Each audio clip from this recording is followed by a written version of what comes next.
Hello friends hello friends 12th physics chapter 9 કિરણ પ્રકાશ શાસ્ત્ર અને પ્રકાશીય ઉપકરણોના આજના લેક્ચરમાં આપણે સ્વાધ્યાયનો 20મો દાખલો જોઈશું. આગળના દાખલા 19માં આપણે આખી થિયરી સમજ્યા હતા બહુ ડિટેલમાં. એ જ રીતે 20મા દાખલામાં એ કોન્સેપ્ટ સમજવાનો છે. વસ્તુથી 90 સેન્ટીમીટર દૂર એક પડદો રાખેલો છે. એટલે વસ્તુ અને પડદાના કોન્સેપ્ટનો જે આ દાખલો છે એનો અહીંયા સૌથી પહેલા તો લખું છું કે વસ્તુ અને પડદા વચ્ચેનું જે અંતર છે ને આપણે કેપિટલ ડી લઈ લઈએ તો કેપિટલ ડી બરાબર 90 સેન્ટીમીટર છે. Capital D is equals to 90 centimetre થશે વસ્તુ અને પડદા વચ્ચેનું અંતર. એકબીજાથી 20 સેન્ટીમીટર અંતરે આવેલા હોય એવા બે સ્થાનો આગળ વારાફરતી એક બહિર્ગોળ લેન્સ મૂકતા પ્રતિબિંબ તે જ પડદા પર મળે છે. શું પ્રતિબિંબને પડદા પર મેળવવા માટે લેન્સની બે શક્ય સ્થિતિ વચ્ચેનું અંતર 20 સેન્ટીમીટર છે. તો અહીંયા પોઈન્ટ લખું છું આપણને ખ્યાલ રહે શું કહેવા માંગે છે. એટલે વસ્તુનું પ્રતિબિંબ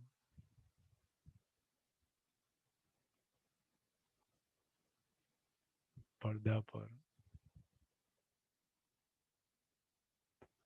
મળે તે માટે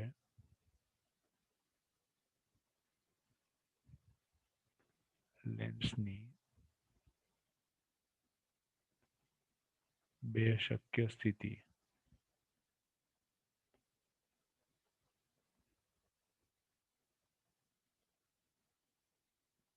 વસ્તુનું પ્રતિબિંબ પડદા પર મળે તે માટે લેન્સની બે શક્ય સ્થિતિ અથવા બે શક્ય સ્થિતિ વચ્ચેનું અંતર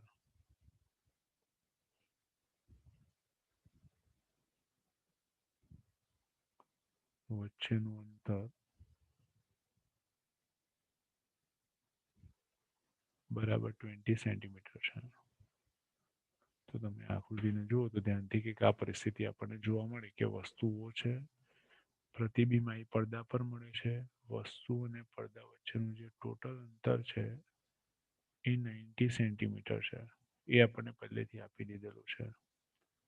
અને લેન્સની બે શક્ય સ્થિતિ તમે જુઓ L1 અને L2 તો L1 અને L2 પહેલા L1 આગળ મૂકો ત્યારે પણ પ્રતિબિંબ અહીં આગળ મળે છે અને લેન્સને L2 પાસે મૂકો ત્યારે પણ પ્રતિબિંબ અહીં આગળ મળે છે. એટલે આપણે 19મા દાખલામાં જે ચર્ચા કરી એનો પહેલો કેસ અહીંયા ડિસ્કસ કરેલો છે. પણ બે લેન્સ વચ્ચેનું જે અંતર છે એ 20 સેન્ટીમીટર છે. બે લેન્સ વચ્ચેનું અંતર 20 સેન્ટીમીટર છે.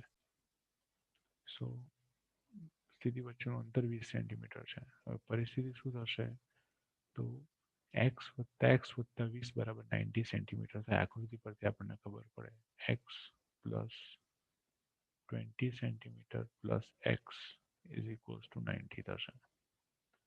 અને therefore 2x is equals to x plus x 2x is equals to 90 minus 20 70 થશે. and therefore x is equals to 35 centimetre થશે. એટલે L1 પોઝિશન માટે L1 સ્થિતિ માટે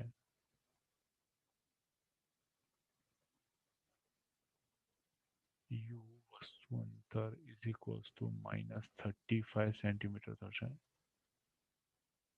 અને પ્રતિબિંબ અંતર v is equals to 55 centimetre થશે.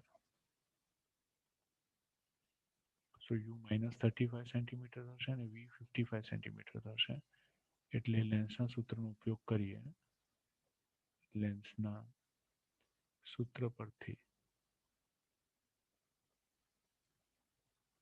તો લેન્સના L1 પોઝિશન માટે આપણે વસ્તુ અંતર અને પ્રતિબિંબ અંતર મળી ગયું. તો લેન્સના સૂત્રનો ઉપયોગ કરીને આપણે કેન્દ્ર લંબાઈ નક્કી કરી શકીએ. સો -1/u plus 1/v is equals to 1/f થાય. કિંમતો મૂકીએ તો આ 1/35 થશે plus 1/55 is equals to 1/f. And therefore 1/f is equals to લસા લઈએ તો 7×5 = 35 થશે અને 11×5 = 55 એટલે 35 ને 11 વડે ગુણો તો ઉપર 11 આવે.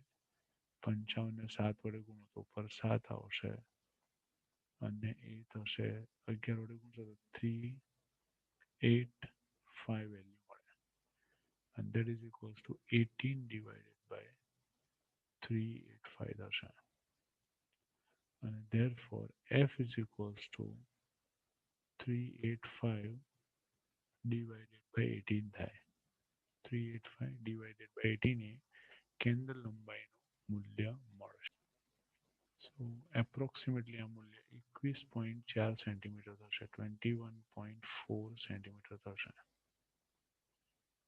એટલે લેન્સની કેન્દ્ર લંબાઈનું મૂલ્ય 21.4 સેન્ટીમીટર લઈ શકાય ત્યારે વસ્તુ અને પડદા વચ્ચેનું જે અંતર છે એ વસ્તુ અને પડદા વચ્ચેનું અંતર 90 સેન્ટીમીટર છે અને લેન્સની એવી બે શક્ય કિંમતો શક્ય પોઝિશન શક્ય સ્થિતિ મળે છે કે જેની વચ્ચેનું અંતર 20 હોય છતાં પણ પ્રતિબિંબ પડદા પર મળશે